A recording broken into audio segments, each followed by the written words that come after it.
turn it up, turn it up, turn it up, turn it up, turn it up. Yeah, I walk these halls like I run this place. With all these tournaments I'm winning, man, I'm right on pace. I got another first place wrapped up in my case. You're face to face with operating on a deadly chase. It pays to be like me, boy, I'm all in control. I'm beating records so ahead, I'm almost 10 steps forward. You best get 10 steps back. In fact, you ain't that bad. You ain't no threat, you on a test. Let's see you on that mat. Click, clack, I'm winning matches and I dominate practice, which I don't really have to anymore. I'm just laughing at my competition passing. I leave them to and that's if it lasts with the first period max. So, believe it or not, Ripley, there's no way you can stop me, cause I hit takedown so phenomenally. I run the sport, man, my confidence flying. So in June, my son Christian decided that he wanted to wrestle in the Utah Summer Games, which I was in favor of and supportive of. So that morning we got up, it was a Saturday, we drove up to Cedar City to Canyon View High School and got him checked in. And as he was checking in, the kid who was at the table said, "Hey, Kyle, you ought to wrestle." And I kind of chuckled, kind of wrote it off and said, "Yeah, right, like somebody's in my way." And he said, "No, actually, we have about 12 open wrestlers who are, you know, graduated from high school and adults."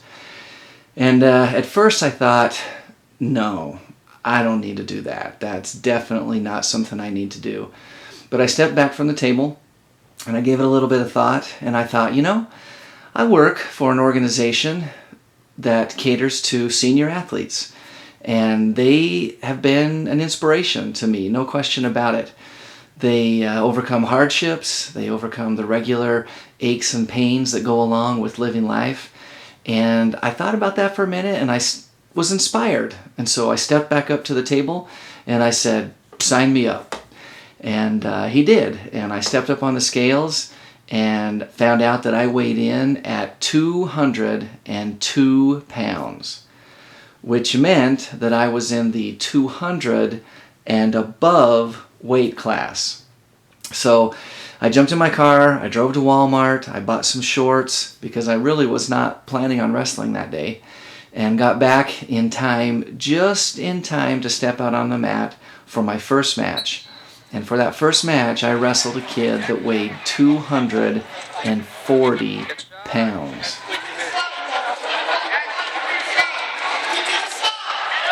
Keep with it. Now we got out there, we tied up, we rolled around a little bit, and by the time it was over, I couldn't believe it, but lo and behold, I had more points than he did. So I actually won that match. And I kind of staggered off the mat, and I went out into the hallway and breathed really deep and tried to walk up and down and keep from cramping up and try to keep my muscles loose.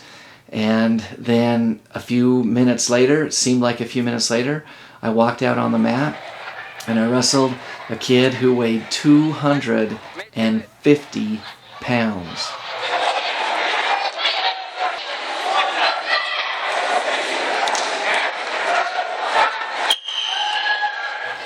We tied up and we rolled around a little bit, and lo and behold, at the end of that match, I couldn't believe it, but I had more points than he did. I actually won that match.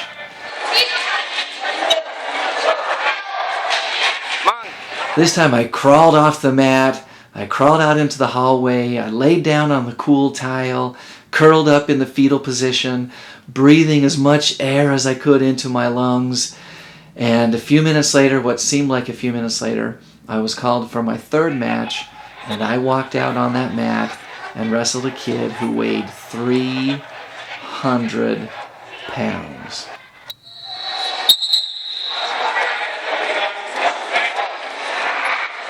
Come on, keep turning.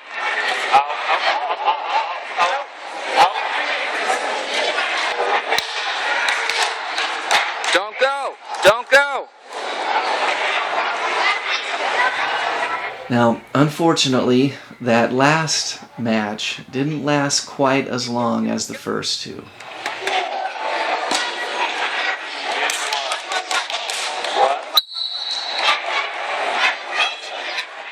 But I found that life is kind of like that. Sometimes You're going to face a 240-pound challenge, and it's going to seem too big, like you can't do anything about it. And you're going to get out there, and surprisingly enough to yourself and to maybe those around you, you're going to come out on top of that one. Sometimes you're going to be faced with a 250-pound challenge, and you will not believe it, but you'll get out there, you're going to give it your best, give it your all, and you sometimes will come away, surprisingly enough, the winner of that challenge as well. But sometimes you're going to be faced with a 300-pound challenge, and you're going to walk out there on the mat of life, and you're going to roll around, and it's going to slap you and pin you to the mat. And that's when you just have to pick yourself up, dust yourself off, and go back out and hit it again. Don't let it get you down, but keep it up. And that's why I figure that life is like wrestling. Another first place wrapped up in the bag. Now would somebody tell the